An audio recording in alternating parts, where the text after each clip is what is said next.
This is getting out of hand as the Toronto Maple Leafs lost their second straight game against the St. Louis Blues in Craig Berube's return. It is clear that the Leafs have a major problem, and that is the power play. We saw Craig Berube call out his top line in yesterday's game, and we also saw some interesting things at practice today. So we're going to break that down as well as discuss some very ridiculous stats that tend to lean towards the fact that the Leafs have a severe problem and it extends beyond just the eye test. Stay tuned for all that in this episode. Before we get into it, quick reminder to hit the subscribe button. We're on the road to 14,000 subscribers. If you enjoyed daily content, make sure to smash that button. And shout out to everybody who tuned into the stream yesterday. It was a very great one. Despite the loss, it was, so thank you guys all who tuned into that. But there's a lot to go over today, specifically regarding the power play. And I think it's about time we have a full video on this because quite frankly, and we have some stats to back this up, some absolutely ridiculous stats actually. It needs to be fixed, and it was kind of covered a little bit when they won that great game against the Tampa Bay Lightning. They had that stretch, they were 3-1, and they ended up being 4-2, and now they're 4-4.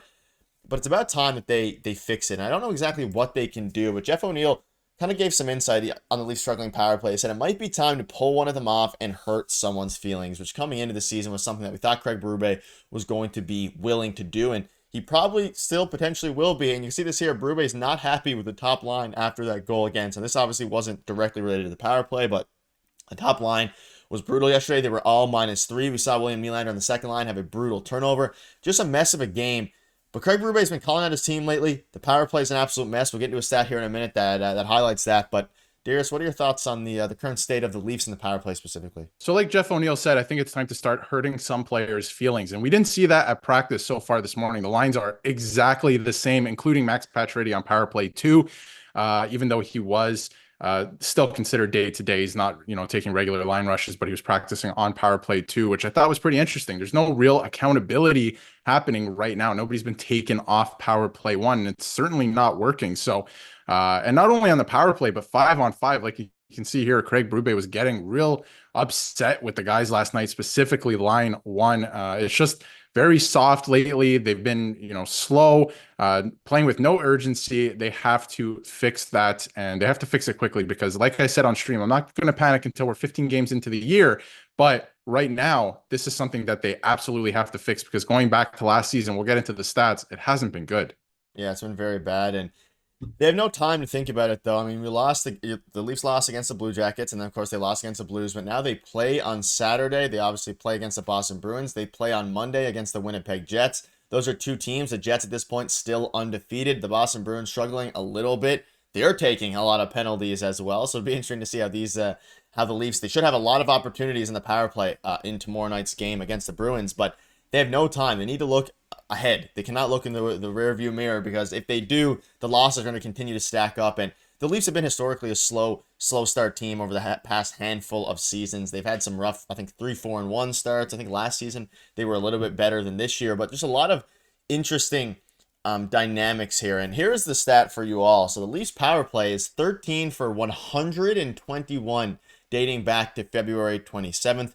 That's a 10.7% conversion rate over a meaningful amount of time with a group of players that have previously been among the NHL's best with the man advantage. So that isn't a typo. 13 for 121. So Darius, we saw this stat and we brought it up on the stream. It's really bad. I don't even know how that's possible. They have some of the best goals. They have the best goal scorer in hockey. They have a very good, in theory, on paper, a good power play unit there. Now, of course, they brought in OEL, who got on the board yesterday, albeit not in the power play. What are your thoughts on this stat that is ridiculous? They need to fix it, and I wouldn't mind seeing Craig Berube start to shake some things up. But 13 for 121. Now, most of these weren't in the Craig Berube era, but still, it's a ridiculous stat. So in Toronto, it's a lot of what have you done for me lately, right? So when you look at this stat, a lot of people tend to forget that the Leafs special teams and obviously the power play were really good last season, like second, third in the league for a long time until around February. And since February, it's completely fallen off the face of the earth. And they've only scored 13 times on 121 tries. That is horrible. I'm not sure if there's another team that even compares to that at this point. And it's quite frankly embarrassing for the amount of star power that you have, especially up top and on forward. So this is something that they got to fix. And you know what? It's a small sample size this year from Marc Savard. Yes, that is true.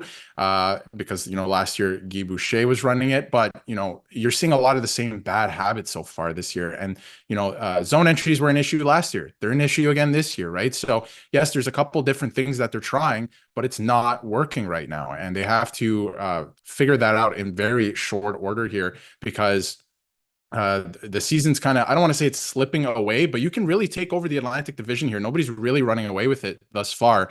And you have an opportunity to kind of climb yourself into a second place spot, maybe first place, and kind of battle it out with Florida. And you're kind of wasting away games here, giving away opportunities on the power play. They could have won that game against the Rangers, right? They could have won a couple of these games just based on how many power play opportunities they had alone, not, forget about the 5-on-5. So a couple opportunities being wasted here, I think, with some pretty lousy power play.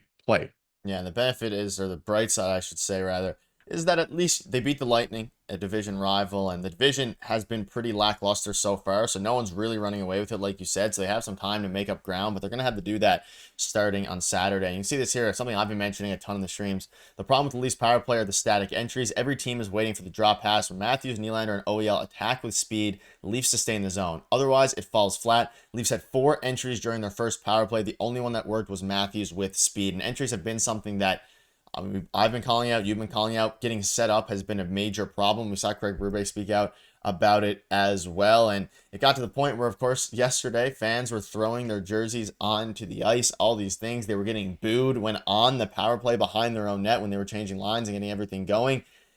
And it's just not something that you want to see this early in the year. And it's because of a mix of things. The power play, the goaltending has been phenomenal. Just a bad game overall yesterday. And we saw Steven Lorentz grab the jersey. And maybe they can use that as a bit of a wake-up call to play better in front of your home crowd, and also just play better on the power play. Because if they continue this ridiculous stretch of power play, they need to be good on the power play if they want to win regular season games, if they definitely want to win playoff games. And it's going to be interesting. And again, Matthews was the first one on the ice in practice today. Pacioretty returned from injuries. And there was a very aggressive battle at practice between Matthews, Riley, all these different guys. Again, no bad blood, I wouldn't assume there or anything like that. But they're really fighting for it in practice right now. And I think a lot of that is due to the fact that, hey, they haven't had a very good start to this season at this point, at least over the past couple games, and they need to lock it in. They have to lock in, right? That's exactly what it is. And I think they're trying to show their coach that they do care. And I mean, one guy specifically in this video is Nylander. I feel like he's really good at that and sometimes responding to bad situations like this if the coach puts him in a tough spot or maybe benches him. So I'm looking for him to respond accordingly. And you know what? The Leafs got to get it together. I love that tweet about the power play being too static. The zone entries are not good enough. I'm just talking specifically about power play 1.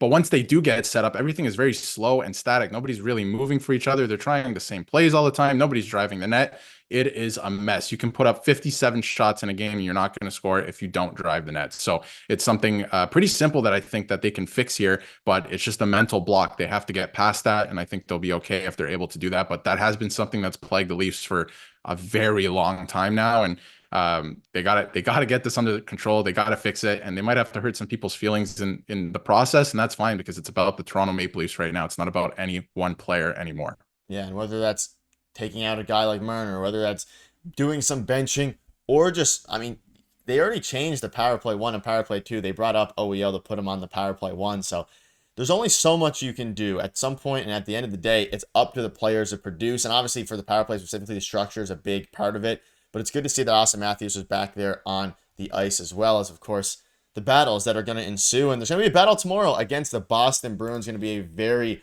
interesting game. Again, the Bruins are struggling to start the year. They take a lot of penalties, so maybe this will be a good chance for the Leafs power play to break out. But let us know in the comments what your thoughts are on all this. What do you think the solution is for the Toronto Maple Leafs' really poor, lackluster power play? And what are your thoughts on the ridiculous stat that they are 13 for 121, dating back to almost a year ago, or a bit less than a year ago? Let us know. See you guys later.